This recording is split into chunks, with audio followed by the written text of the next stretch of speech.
आप सबको जय हिंद। Welcome to my YouTube channel Rozgar point official. Uttar Pradesh police re exam के लिए आइए देखते हैं अगला प्रैक्टिस सेट, जिसका पहला क्वेश्चन है,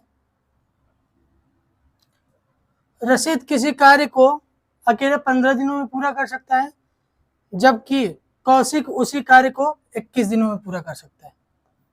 रशीद कितने दिन में? 15 दिन में। कौशिक 21 दिन में। यदि वे एक साथ कार्य करते हैं तो कार्य को पूरा करने उन्हें कितने दिन लगेंगे? इनका एलसीएम निकालेंगे। इस तरह के क्वेश्चन में जब देखिए कि इसका इतने दिन में कर लेंगे, ये इतने दिन में कर लेंगे, तो हम एलसीएम निकालना आसान कैसे करेंगे कि देखिए किस संख्या के मल्टीपल है। ये 3 का मल्टीपल है, 3 से भाग देंगे 5 बार में, ये 7 का मल्टीपल है। जब भी देखिए 3 से भाग देने पे 5 बार में जाएगा और ये 7 बार में जाएगा। इन दोनों में कुछ भी कॉमन है नहीं है, तो इन तीनों का मल्टीप्लाई कर देंगे, वही क्या हो जाएगा? 3 × 5 × 7, वही क्या हो जाएगा? इसका एलसीएम हो जाएगा। जब 15 से इसको मल्टीप्लाई करेंगे तो 5 से 15 बचेगा क्या? 7। 21 से इसको मल्टीप्लाई करेंगे, 7 से 21 बचेगा क्या? 5। तो वही क्या हो जाता है? उसका एलसीएम हो जाता है। ये क्या होती है? क्षमता होती है। ये क्षमता होती है और ये कुल काम।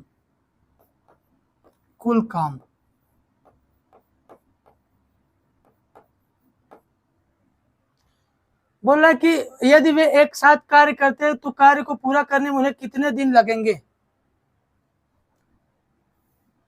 समय निकालना है, तो हम सबसे पहले ये जान लेते हैं कि समय कैसे निकालो। कुल काम बराबर क्षमता इंटू समय।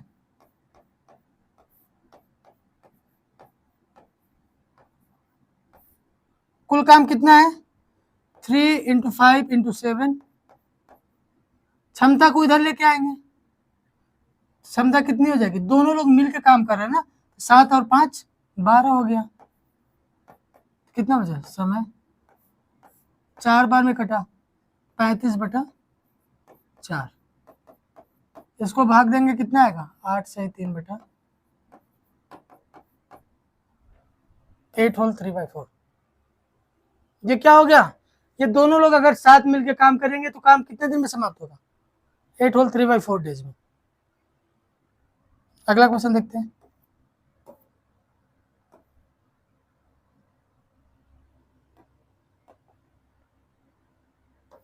दिया है, एक जहाज ने तट से 15 किलोमीटर दूर एक रिसाव विकसित किया और फिर भी अधिकतम 18 मिनट के समय के लिए 10 किलोमीटर प्रति घंटे की गति से किनारे की ओर यात्रा कर सका। मतलब तट से जो है 15 किलोमीटर, मान लीजिए यहाँ पे तट है और यहां से 15 किलोमीटर दूर, यहां से 15 किलोमीटर दूर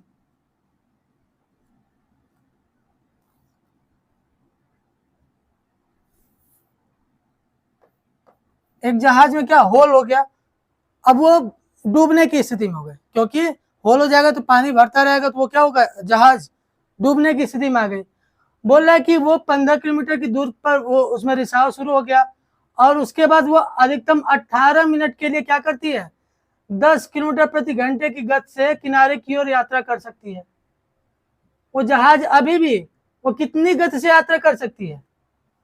अभी भी 10 किलोमीटर प्रति घंटे की चाल से यात्रा कर सकती है। ये किनारा हो गया,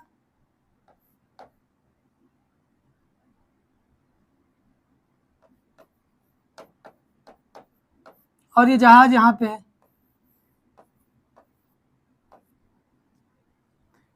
अभी भी ये जहाज कितनी गति से चल रही है? 10 किलोमीटर प्रति घंटा। कितने मिनट तक के लिए ये बच सकती है? 18 मिनट। ये जिस स्पीड से चल रही है 18 मिनट तक ही क्या हो सकती है? ये बच सकती है। अदरवाइज 18 मिनट से जैसे ज्यादा हुआ वो जहाज डूब जाएगी। बोल रहे यहाँ पे, यात्रियों को बचाने के लिए तट से तुरंत भेजा गया एक बचाव पोत जो है जहाज पर पहुंचने के बाद बचाव पूरा करने में 6 मिनट का समय लेता है।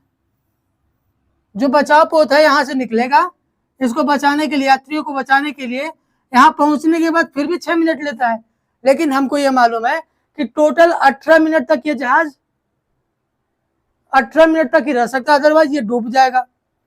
तो हमको क्या करना पड़ेगा, यहां से यहां पे पहुंचने में कितना टाइम लेना पड़ेगा, 12 मिनट, मैक्सिमम कितना मिनट लेना पड़ेगा, 12 मिनट, उससे ज्यादा नहीं लेंगे। क्यों? क्योंकि यहाँ पे पहुंचने के बाद 6 मिनट और लग रहा है, क्या करने के लिए, वो उनको बचाने के लिए और भी एक्टिविटीज और भी काम करना होगा, यात्रियों को निकालने दूसरे पोत में ले जाने में उसको 6 मिनट और समय लेता है, तब जाके वो क्या कर पाएगा, यात्रियों को बचा पाएगा। यानी कि जो बचाव पोत है वो उसको 12 मिनट में यहाँ पे क्या करना पड़ेगा, पहुंचना पड़ेगा। 12 मिनट पहुंचेगा 12 मिनट में, और फिर 6 मिनट क्या करेगा, अदर एक्टिविटी काम करेगा। वो जहाज पर सभी लोगों को सफलतापूर्वक निकालने में सक्षम होने के बचाव पोत की न्यूनतम गति क्या होनी चाहिए। ये 10 किलोमीटर प्रति घंटे की चाल से इधर जा रहा है, और जो बचाव पोत है यहां से भी बचाव पोत निकलेगा, उसकी भी गति होगी, मान लेते हैं x किलोमीटर प्रति घंटा है। अब देखिए ये इधर से जा रहा है, वो उधर से आ रहा है, तो दोनों एक दूसरे के विपरीत जा रहे हैं, तो चाल क्या हो जाएगा, जुड़ जाएगा। तो 10 + x, तो चाल इज इक्वल टू क्या होता है, दूरी अपन समय, डिस्टेंस कितना है टोटल 15, टाइम कितना होगा,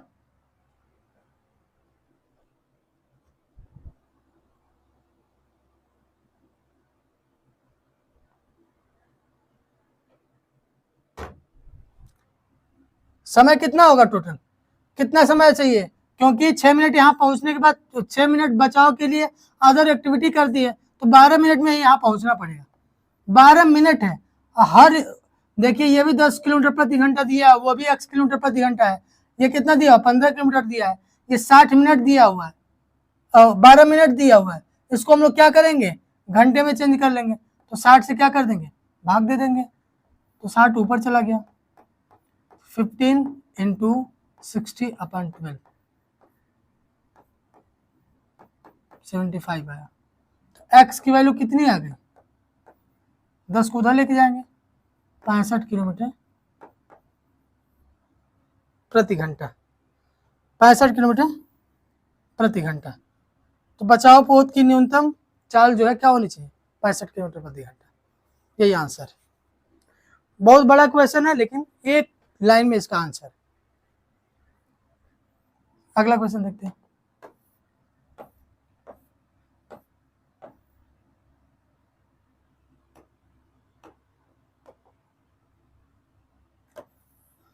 देखिए यदि एक समबाहु त्रिभुज के एक भुजा की लंबाई 21 सेंटीमीटर है, समबाहु त्रिभुज के परिवृत्त का क्षेत्रफल लगभग क्या होगा। समबाहु त्रिभुज समझ लेते हैं, ऐसा त्रिभुज जिसके सभी भुजाएं हो बराबर हो, मतलब अगर ये ए ये भी ए होगा, और सभी कोण 60 डिग्री हो, और ये भी 60 डिग्री। इसके परिवृत्त मतलब ऐसा वृत्त जो इसके तीनों शीर्षों से होकर जाए, ऐसा वृत्त जो इसके तीनों शीर्षों से होकर जाए। तो परिवृत्त मतलब परिवृत्त की त्रिज्या क्या होती है, a/√3। परिवृत्त की त्रिज्या क्या होती है, a/√3।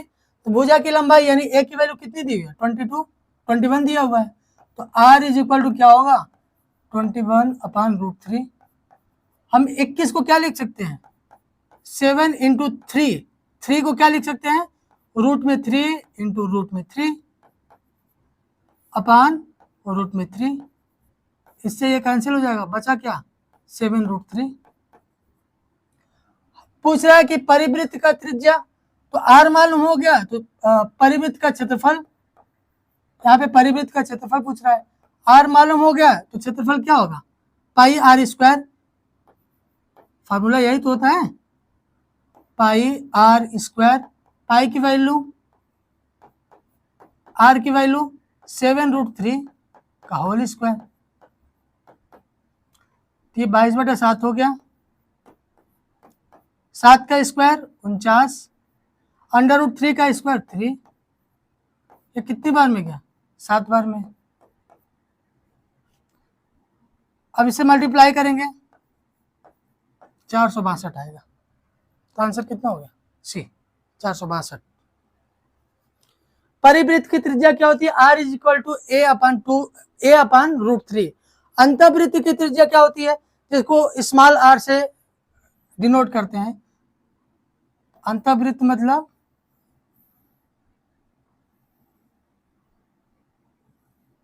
ये, इसकी त्रिज्या r a अपान 2√3 होती है। इसको भी याद रख लीजिएगा। परिवृत्त के जगह अंतःवृत्त भी आ सकता है, तो याद रहेगा तो आप सॉल्व कर लेंगे। अगला क्वेश्चन देखते हैं।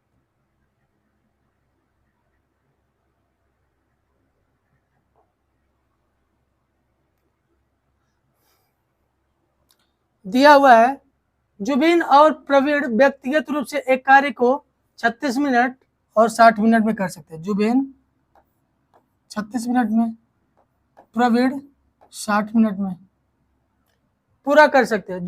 जुबिन ने शुरू करते हुए वे काम पूरा होने तक 1-1 मिनट के लिए बारी बारी से काम करते हैं। केवल अंत में काम करने वाले को अपनी अंतिम बारी में 1 मिनट से भी कम समय तक काम करने की अनुमति होती है। कार्य को पूरा करने में कितना समय लगेगा? ये क्या करते हैं, बारी बारी से काम पूरा करते हैं। तो बोल रहा है कि कितने मिनट में ये समय कार्य जो है ये पूरा हो जाएगा, समय निकालना है। तो इसका एलसीएम देखिए, ये 36 ऐसा और 60 ऐसा है जो 12 से कट जाएंगे। तो ये कितनी बार में जाएगा? 3 बार में, और ये 5 बार में। 3 में कुछ भी कॉमन है कि कुछ भी कॉमन नहीं है? तो इसका जो एलसीएम होगा 12 × 3 × 5 होगा। या तो आप मल्टीप्लाई करके लिख दीजिए या फिर ऐसे लिख दीजिए। अब देखिए 36 से इसमें भाग देंगे तो 12 यहाँ 36, ये 36 हट जाएगा, बचेगा क्या? 5। 60 से 12 में 5 का मल्टीप्लाई करो, 60 बचा कितना? 3। ये कुल काम है। ये क्या है? कुल काम।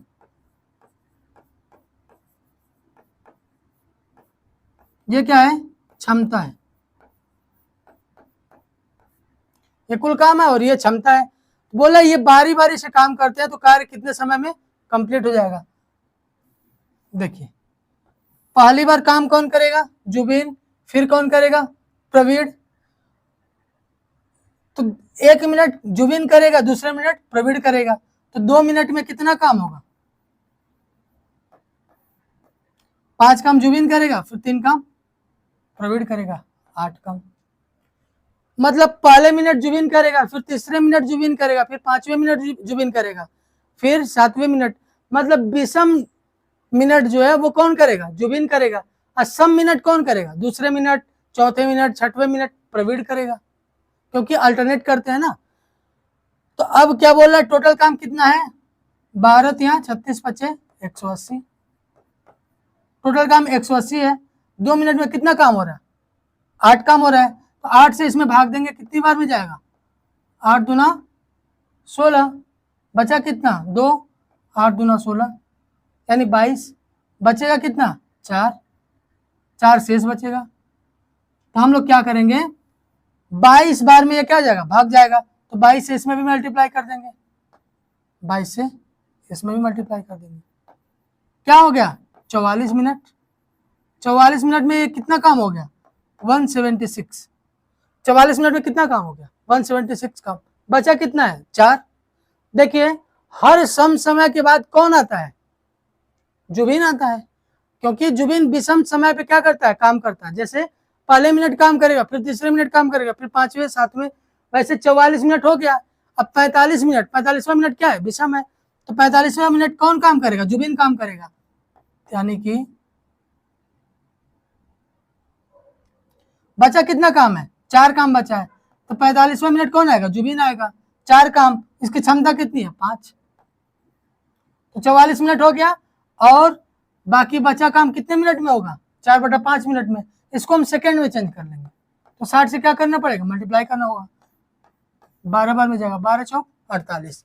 तो 44 मिनट 48 सेकंड इसका क्या होगा? टोटल काम, टोटल समय लगेगा अगर वो क्या करते हैं, इस पूरे काम को बारी बारी से करते हैं। देखिए अगला क्वेश्चन देखते हैं। दिया हुआ है गोविंदा आमतौर पर हर दिन सुबह 8 बजे घर से निकलते हैं और समय पर ऑफिस पहुंचने के लिए एक निश्चित गति से यात्रा करते हैं। एक दिन वह सामान्य गति की, यहाँ पे एक 4/5 गति से यात्रा करता है और इसलिए 22.5 मिनट देर से पहुंचता है। तो गोविंदा को आमतौर पर अपने कार्यालय पहुंचने में कितना समय लगता है? देखिए, पहले वो किस स्पीड से चलता था, ये 4/5 दिया हुआ है ना,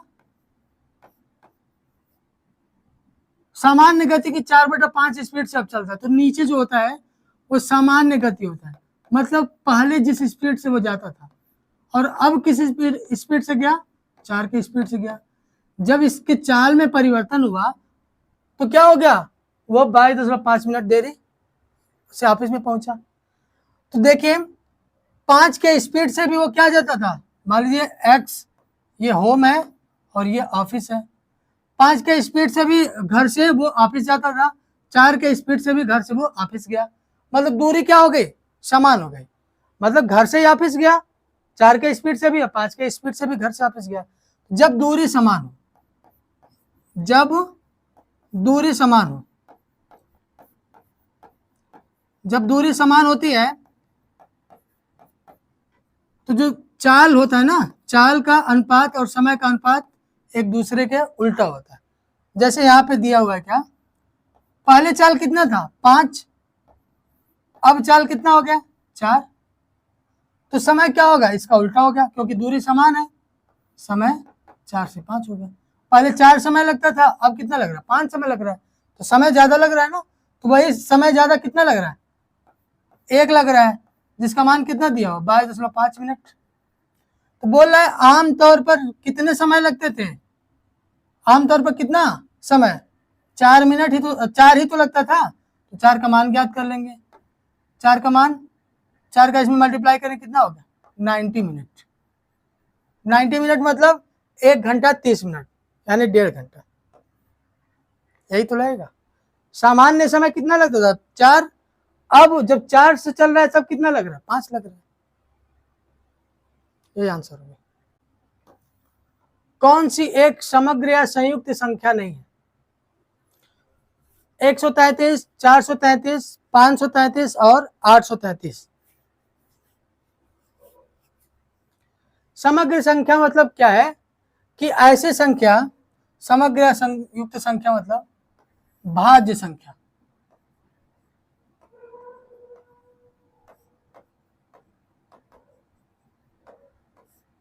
भाज्य संख्या। देखिए 133 जो है, 133 किससे किससे कटेगा, 1 से कटेगा, 7 से कटेगा, कटेगा, 19 से कटेगा, 133 से कटेगा, 433 या सिर्फ 1 से कटेगा और 433 से कटेगा। ऐसे ही हम 533 का ढूंढ लेंगे। 533 किन किन संख्याओं से कटेगा, 1, 13, 41 और 533। 833 किन किन संख्याओं से कटेगा, 1, 17, 19 और जो भी संख्या हो 833 से कटेगा। मतलब इतनी संख्याओं से ये कटेगा। ये जो है सिर्फ अपने से ही कट रहा है और 1 से कट रहा है, तो क्या है कि एक कौन सी संख्या ज्ञात करनी है, भाज्य संख्या नहीं है। भाज्य संख्या नहीं है मतलब अभाज्य संख्या। ऐसी संख्या अभाज्य संख्या कहलाती है जो या तो 1 से कटे या फिर स्वयं से कटे, बाकी किसी से न कटे, वो संख्या क्या कहलाती है, अभाज्य संख्या। तो बी ऑप्शन सही हो जाएगा। ये इसलिए आपको लिखवा है, आप जब भी इस तरह का क्वेश्चन पूछे, अगर कोई संख्या कटने की बात कर रही है तो 7 से 19 से 13 से 41 से 17 से 19 से काट के देखें आप। ये दिमाग में बैठा रहे कि अगर कोई संख्या ऐसा जटिल कट नहीं रही है किसी से, तो इन विषम संख्या यानी अभाज्य संख्याओं से हम लोग क्या करेंगे, काट के देखेंगे कट रहा है कि नहीं।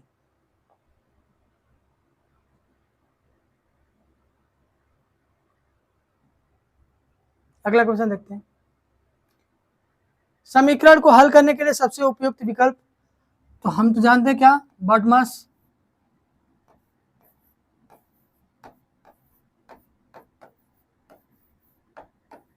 डिवीजन, मल्टीप्लिकेशन, एडिशन और सब्ट्रैक्शन, यानी पहले भाग देंगे तो 105 में 15 से भाग देंगे कितनी बार में जाएगा, 7 इंटू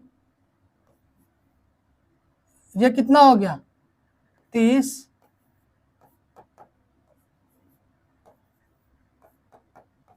ये 3 है, 7 इंटू, ये कितनी बार में जाएगा 6 बार में, यहाँ पे 3 है, ये कितनी बार में जाएगा 7 इंटू 6/3 होगा, कितनी बार में जाएगा 2 बार में, तो 6/3 की जगह क्या लिख सकते हैं 2, तो 7 दूना 14, सी ऑप्शन सही। अगला क्वेश्चन,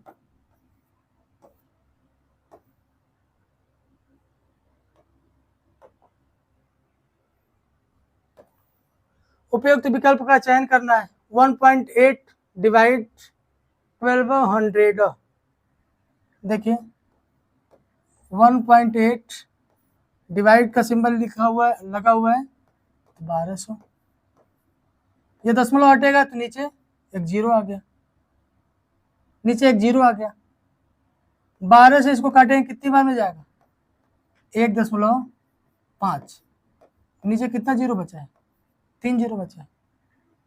अब देखिए 1 2 3 जीरो है, तो दशमलव के बाद 3 संख्या तक जाएंगे, 5 हो गया, 5 के बाद दशमलव लगा, दशमलव के बाद 3 संख्या तक जाएंगे, तो 1 दिया हुआ है, फिर 2 जीरो लगाएंगे, फिर 0.0015,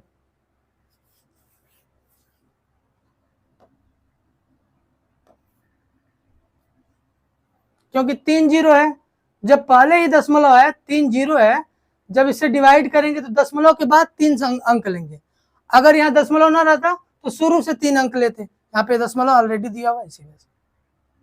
अगला क्वेश्चन,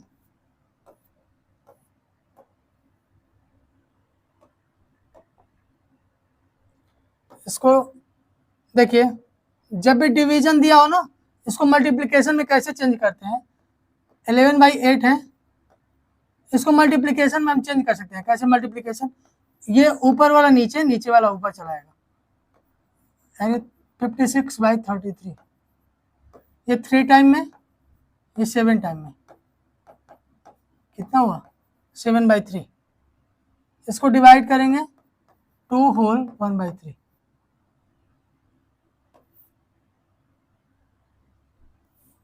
2 होल 1/3 आंसर।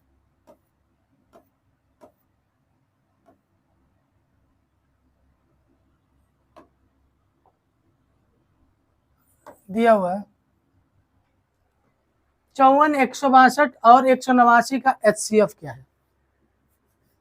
देखिए HCF होता क्या है, highest common factor, highest common factor मतलब ऐसी संख्या या ऐसी अधिकतम संख्या, ऐसी अधिकतम संख्या, क्योंकि हाईएस्ट जो तीनों में समान रूप से कॉमन हो, मतलब वो संख्या अगर निहित हो तो उतनी ही संख्या 54 में भी हो, उतनी ही संख्या 162 में भी हो, और उतनी ही संख्या 189 में, तो वही क्या कहलाएगी HCF कहलाएगी। HCF ऐसी संख्या होती है जो इन संख्याओं को क्या कर देती है, विभाजित भी कर देती है, इन संख्याओं को क्या कर देती है, विभाजित कर देती है, लेकिन जब वो इन तीनों संख्याओं को विभाजित करेगी ना, तो जो संख्याएं विभाजित करने के बाद यानी जो भागफल के रूप में आएंगे उनमें कुछ भी कॉमन नहीं होगा। तो ऐसे क्वेश्चन को सॉल्व करना सबसे सही रहेगा कि आप ऑप्शन से क्यों ना करें, ऑप्शन से हम लोग जाते हैं, एक से जाएंगे तो एक से जाएंगे सब कट जाएगा, लेकिन कॉमन दिख रहा है, बहुत सारी चीजें हैं कॉमन दिख रही है। 3 से काटेंगे, 3 से कितनी बार में जाएगा 18 बार में, ये कितने बार में जाएगा, ये देखिए 3 सब में कॉमन है तो 3 भी नहीं होगा। डिवाइड करने के बाद जो संख्याएं आए मतलब भागफल आए उनमें कुछ भी कॉमन नहीं होना चाहिए। क्या 9 से भाग करें, इसमें कितनी बार में जाएगा 6 बार में, ये 9 1 18 बार में, 21 बार में। इन तीनों में क्या कॉमन है, 3 कॉमन है, 3 इसमें भी है, इसमें भी, इसमें भी है, तो 9 भी नहीं होगा। क्या बचा 27, 27 दूना 54, 27 में 6 का मल्टीप्लाई करो 6 बार में जाएगा, और 27 89 में 7 बार में जाएगा। 2 और 6 में तो कॉमन है, लेकिन 7 में कुछ भी कॉमन है नहीं है। तो जो भी कॉमन होना चाहिए वो तीनों में होना चाहिए। किसी 2 में कॉमन हो तो चलेगा, कॉमन तीनों में होना चाहिए। तीनों में कुछ भी कॉमन है नहीं, कॉमन है, तो 27 क्या हो जाएगा उसका, HCF हो जाएगा। अदरवाइज आप बेसिक तरीका से कर सकते हैं। 54 का क्या कर दें, फैक्टर कर दें, 162 का फैक्टर कर दें, 189 का फैक्टर कर दें। तो आप क्यों ना ये तरीका सीख ले, जल्दी से हमको आंसर करना है, वो करते रह जाएंगे हम लोग। आइए देखते हैं अगला क्वेश्चन। 64, 128 और 160 का एलसीएम निकालना है। 64, 128 और 160 का एलसीएम निकालना है। देखिए हम थोड़ा सा भी ध्यान रहे कि 64 दूना 128, जब इस तरह का केस मिले हम लोग 64 से ही पहले क्या कर देंगे, या फिर आप बेसिक तरीके से एकदम कर लो। 2 से ये कितनी बार में जाएगा, 32, और ये 64, ये 80 बार में। फिर क्या होगा, 2 से 16 बार में, 32 बार में, 40 बार में। फिर 4 से आ जाओ, 4 चौक 16, 4 अठे 32, 4 दाम 40। फिर 4 से आ जाओ, 1 बार में, 2 बार में। फिर 2 से आ जाओ, 1 1 5, फिर 5 से आ जाओ, 2 दूना 4, दूना 8, 25 40, 40 चौक 16, 160, 160, 40, 16 चौक 64, 640। यही आंसर हो जाएगा। अगला क्वेश्चन,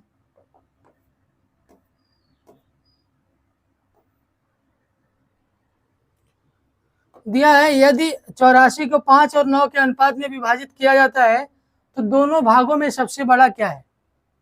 इसे 84 को 5 और यह अनुपात के रूप में विभाजित किया गया, तो इसे 84 का मान कितना है, 9 5 14 है। तो बोल रहा सबसे बड़ा भाग, सबसे बड़ा भाग क्या है, 5 और 9 में 9 है, 14 छक 84, 9 छक 54, ए ऑप्शन सही हो जाएगा।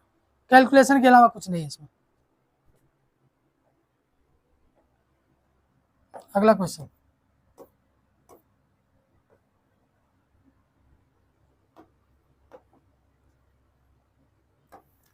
यदि x/16 ये बराबर है कितने का, 63/36, तो x का मान पूछा, ये 9 से कितनी बार में जाएगा, 7 बार में, ये 4 बार में, 4 से ये 4 बार में जाएगा, तो इधर मल्टीप्लाई हो जाएगा, तो x की वैल्यू 28, सी ऑप्शन सही होगा।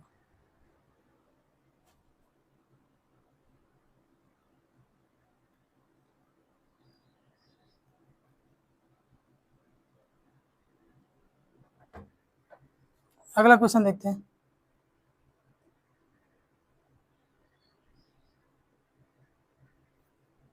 देखिए ऋषि ने एक परीक्षा में 80 में 66 अंक प्राप्त किए। ऋषि द्वारा प्राप्त अंकों का प्रतिशत है, कितने अंक का है, 80 अंक का है। कितना अंक प्राप्त किया, 66 अंक।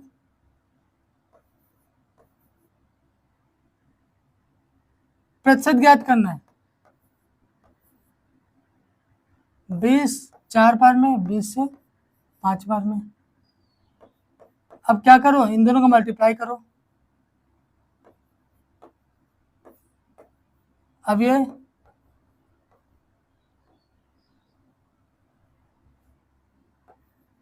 82.5%, जब 330 को 4 से भाग देंगे 82.5% आएगा आंसर। आसान है, ये सब कर लेंगे। अगला क्वेश्चन देखते हैं। देखिए दिया हुआ है, एक मास्क को 308 रुपए में बेचने पर इरीन को 12% की हानि हुई। किस विक्रय मूल्य पर उसे 10% का लाभ हुआ होगा। किस विक्रय मूल्य पर उसे 10% का लाभ हुआ होगा। देखिए जब 308 में बेचती है तो कितने परसेंट का हानि होता है, 12% का हानि होता है। तो 100 में से उसको क्या कर देंगे, घटा देंगे। 100 में से क्या कर देंगे, घटा देंगे, तो कितना हो गया, 88%। कह रहे किस विक्रय मूल्य पर उसे बेचा जाए कि 10% का लाभ हो। 10% का लाभ मतलब 100 में 10 जोड़ दो, 110%। 11 10 बार में कटेगा और ये 8 बार में, 8 त्रिक 24, बचा कितना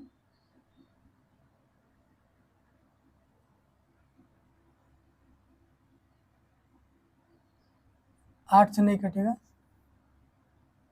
8 बार में है, 4 से काट दो, कितना था 308। फिर से कर देते हैं इसको, 308/88 हो गया इंटू 110% है। ये 10 बार में गया, ये 8 बार में गया, ये 4 दूना 8, 4 सत्ते 28, 4 सत्ते 28, 2 से ये 5 बार में गया, 5 सत्ते 35 के 5, 5 सत्ते 35 3 38, 385। अगर नुकसान हो रहा है तो 100 में से घटा देंगे, वो इतने % का मान हो गया। विक्रय मूल्य निकालना कितने % का लाभ हुआ तो 110, 100 में 10 जोड़ देंगे।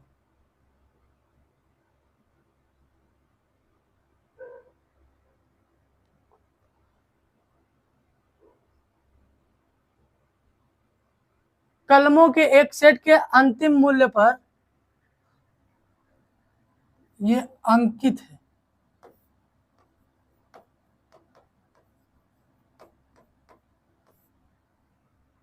अंकित मूल्य पर 15% की छूट के बाद भी खरीदार 1751 रुपए में खरीदता है। यानी 1751 कितने % का मान है, 15% छूट मतलब 100 में से 15% घटाएंगे, ये 85% का मान है। तो पेन सेट का अंकित मूल्य मतलब 100%। छूट हमेशा किस पे दी जाती है, अंकित मूल्य पे। तो जब भी छूट की बात आए तो अंकित मूल्य को हमेशा क्या मानेंगे, 100% मानेंगे, और उस पर 15% छूट देंगे तो 85% हो गया। 17 पचे 85, 17 का नम 17, 17 तिया 51, ये कितनी बार में कटेगा 20 बार में, 2060 रुपीज आंसर हो गया। अगला क्वेश्चन देखते हैं।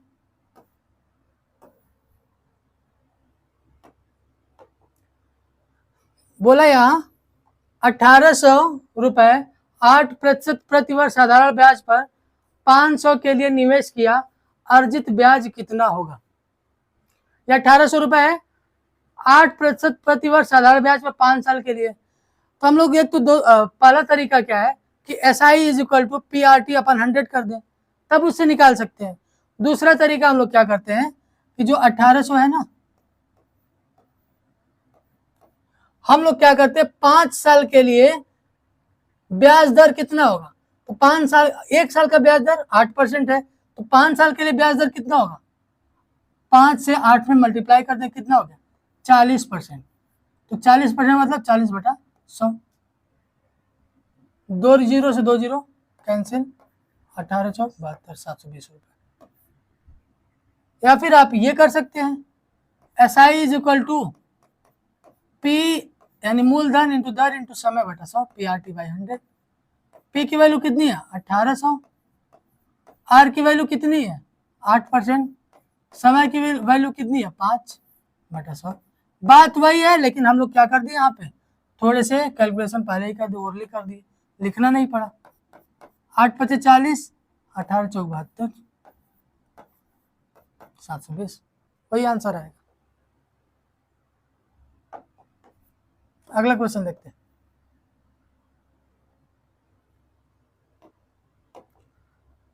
यहाँ पे देखिए, जब भी हमको साधारण ब्याज ज्ञात करना होता था 2 साल के लिए, या फिर 3 साल के लिए, 4 साल के लिए, 5 साल के लिए, तो ब्याज दर में समय को क्या कर देते थे, मल्टीप्लाई कर देते थे।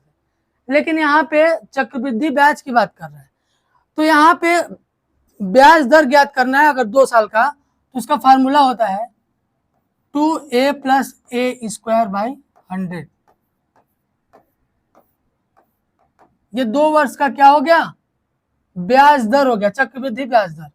2A मतलब A की वैल्यू 10% है, 10 दूना 20, ये 10 का स्क्वायर हो जाएगा, 10 का स्क्वायर मतलब 100/100। ये कितनी बार में जाएगा? 1, 20 और 1 21%।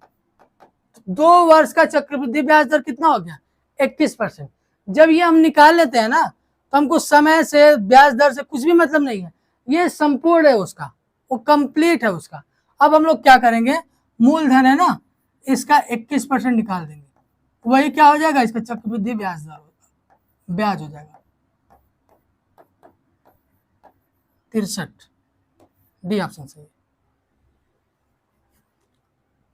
या फिर हम लोग क्या कर सकते हैं, सी I is equal to P, यह भी तो कर सकते हैं। सी आई इज इक्वल टू क्या होता है? पी 1 प्लस R/100 पे पावर n माइनस पी। इस फार्मूले पे लगाएं तो कितना लेंदी हो रहा है, हमको उससे करना नहीं है। 2 वर्ष का यानी 2 साल का हम लोग क्या कर लेंगे, चक्रवृद्धि ब्याज दर निकाल लेंगे। चक्रवृद्धि ब्याज दर कैसे निकालेंगे, इसके फार्मूले पर रख देंगे 2a + a² 21% आया। ये 21% क्या आया? ये जो मूलधन है ना, उसका 21% वही क्या है? चक्रवृद्धि ब्याज है। अगला क्वेश्चन देखते हैं। हम सबसे पहले ये जान लें कि जो लाभ का अनुपात वो किस रूप में बटेगा, किस रूप में बटेगा? तो पहले का जो पहला इंसान होगा उसका पूंजी कितने समय के लिए है अपान दूसरे इंसान का पूंजी कितने समय के लिए है, इज इक्वल टू P1/P2। मतलब ये सुहास है और ये कौन है? नितिन। एन मतलब नितिन, एस मतलब सुहास। ये किस अनुपात में लगा रहे हैं? 8 और 3। तो सुहास कुछ महीनों के बाद छोड़ देती, वापस ले लेता है। तो मान लो x महीने काम किया वो, और नितिन जो है 12 महीने काम किया, तो उनके लाभ का अनुपात क्या है? 5 और 4 है। तो 3 बार में जाएगा, तो x का मान कितना होगा? 8x इज इक्वल टू 3 और 3 9, 9 × 5 = 45 बटा x इज इक्वल टू 45/8, 8 × 5 = 40, 5/8। तो जो सुहास है वो कितने समय के लिए, कितने महीने काम किया? 5, सही, 5/8 महीने काम किया है। तो यहाँ पे आंसर में क्या पूछ रहा है, ये कभी मत गलती कीजिएगा कि 5 सही 5/8 जो है उसका आंसर लिख दे। ये तो सुहास कितने समय काम किया ना, पूछ क्या रहा है? तो नितिन ने अकेले कितने महीनों के लिए निवेश किया, यानी ये 12 महीने में सिर्फ इतने का ही क्या किया है, इतने महीने ही काम किया। तो हम लोग क्या करेंगे, यानी ये नितिन के साथ इतने महीने काम किया, तो नितिन अकेले कितने दिन काम किया? तो 12 में से 5 से 5/8 क्या कर देंगे? घटा देंगे। अब घटाएंगे कैसे? हम लोग क्या करेंगे, ये बटे के रूप में हम कैसे घटाएंगे? इसको यानी कि तोड़ के फिर एलसीएम लेके करें, ऐसे नहीं करना। इसको 6 मान लें, टोटल को हम लोग क्या मान लें? 6 मान लें, क्योंकि 5 से ज्यादा है तो क्या मान लिए हम लोग? 6 मान लिए। तो 12 में से 6 गया, कितना बचा? 6 बचा। जो नीचे संख्या दी हुई है उसको ऐसे नीचे लिख देंगे 8। अब 8 में से 5 घटाएंगे, कितना बचेगा? 3। तो 6 सही 3/8। ये नितिन क्या हुआ? अकेले काम किया। जो टोटल दिया हुआ 5 से 5/8 उसको हम लोग 6 मान लेंगे, क्योंकि 5 से कुछ ज्यादा उसको 6 मान लिया। तो 12 में से 6 गया 6। उसके बाद बचा क्या कि जो नीचे दिया हुआ है उसको ऐसे ही लिख देंगे। फिर क्या करेंगे, 8 में से 5 घटाएंगे, कितना है? 3। वही आंसर हो जाएगा। आइए देखते हैं अगला क्वेश्चन। इसमें दिया हुआ है 5 छात्रों द्वारा प्राप्त औसत अंक 55 है। 5 में से शीर्ष 3 प्रदर्शन करने वालों का औसत 65 है, तो अन्य 2 का औसत स्कोर क्या होगा? इसको सॉल्व करने का 2 तरीका है। पहला क्या है, फर्स्ट मेथड, कि 5 छात्रों का औसत अंक कितना है? 55 है, जिसमें से 3 का औसत अंक कितना है? 65 दिया हुआ है। अब हम लोग क्या करें, 2 का औसत पूछ रहा है कितना होगा, तो 2 का औसत क्यों ना हम 55 ही मान लें। हम 10 भी मान सकते हैं, 20 भी मान सकते हैं, 30 भी मान सकते हैं। 55 मानेंगे तो ये इसके आसपास है, तो आसान हो जाएगा कैलकुलेशन करने में। तो बाकी 2 का कितना हो गया 55 हो गया, ये औसत है। अब देखते हैं कि ये संख्या जो है, जो 3 लोग है, ये औसत से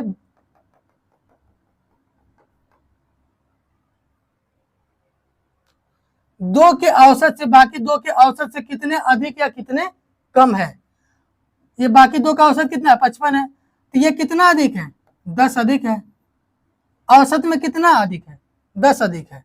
तो कितने लोग हैं 3 लोग हैं, तो 3 लोगों में कितना अधिक हो जाएगा 30 अधिक हो जाएगा।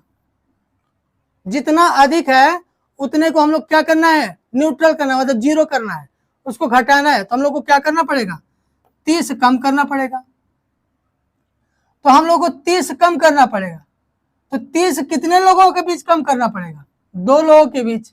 तो 1 लोगों के बीच क्या कितना कम करना पड़ेगा 30 में 2 का क्या कर देंगे भाग दे देंगे, कितना आएगा 15। तो 15 का इसमें घटा देंगे, कितना हो जाएगा 40। अगर यहाँ पे 3 लोग रहते तो प्रत्येक में कितना कम करना पड़ता, क्योंकि ये औसत दिया हुआ है ना 55 जो औसत दिया होता है उसका मतलब ये है प्रत्येक ने कितना अंक प्राप्त किया है 55 अंक प्राप्त किया है। तो अगर 30 घटाना है तो प्रत्येक में कितना घटाना पड़ेगा 30 में से 2 भाग दे देंगे, 30 में 2 का भाग दे देंगे, कितना आएगा 15। तो 55 में से 15 घटाएंगे कितना आएगा 40। ये सी ऑप्शन सही हो जाएगा। और इसका दूसरा तरीका क्या है, दूसरा तरीका देख लेते हैं कि 3 लोग का औसत कितना है एलिगेशन मेथड से 65 है, बाकी 2 लोग का मान लेते हैं हम x है, और फिर 5 लोगों का औसत कितना दिया हुआ है 55 दिया हुआ। देखिए ये 55 जो होता है ना, इसमें एक से बड़ा होता है और एक दूसरे से छोटा होता है। तो 55 इससे क्या है बड़ा है छोटा है, तो 65 में से 55 गया 10 आया। 55 इससे छोटा है लेकिन 100% है, इससे क्या होगा बड़ा होगा। तो यहाँ पे क्या होगा 55 माइनस x होगा। जब बड़ा होगा तो उससे जो है इस संख्या को घटाएंगे, जब छोटा होगा तो इस संख्या से इसको घटाएंगे। तो इनका जो नीचे अनुपात आता है, यानी जो 55 माइनस एक्स अपन 10, इनका जो अनुपात होता है इनके अनुपात में बढ़ता है, 3 और 2 के अनुपात में। अब हम देखिए इसको चाहे तो मल्टीप्लाई दोनों करके सॉल्व कर सकते हैं, लेकिन देखिए थोड़ा सा स्मार्ट बनना पड़ेगा। 2 से कितने का मल्टीप्लाई किए हैं तब 10 बना है 5 का। तो यहाँ भी हम लोग को क्या करना पड़ेगा उसी संख्या से मल्टीप्लाई करना पड़ेगा, 5 से मल्टीप्लाई करना पड़ेगा। 3 5 15। तो 55 माइनस एक्स का मान कितना होना चाहिए 15 होना चाहिए। तो एक्स की वैल्यू कितनी होगी 55 माइनस 15 40। ये तरीका सीख लीजिए, स्मार्ट तरीके से अगर आपको सॉल्व करना है, समय बचाना है, तो ये सीखना पड़ेगा। 2 की वैल्यू कितनी है 10, यानी 2 में 5 का मल्टीप्लाई किया तब कितना आया 10 के बराबर आया। वैसे ही ऊपर भी उतने का ही मल्टीप्लाई करना पड़ेगा, क्योंकि अनुपात है। 3 में कितने का मल्टीप्लाई करेंगे 5 का, तभी तो आएगा कितना आएगा 15 आएगा। तो ये 55 माइनस एक्स किसके बराबर होगा 15 के बराबर होगा। एक्स की वैल्यू कितनी होगी 40।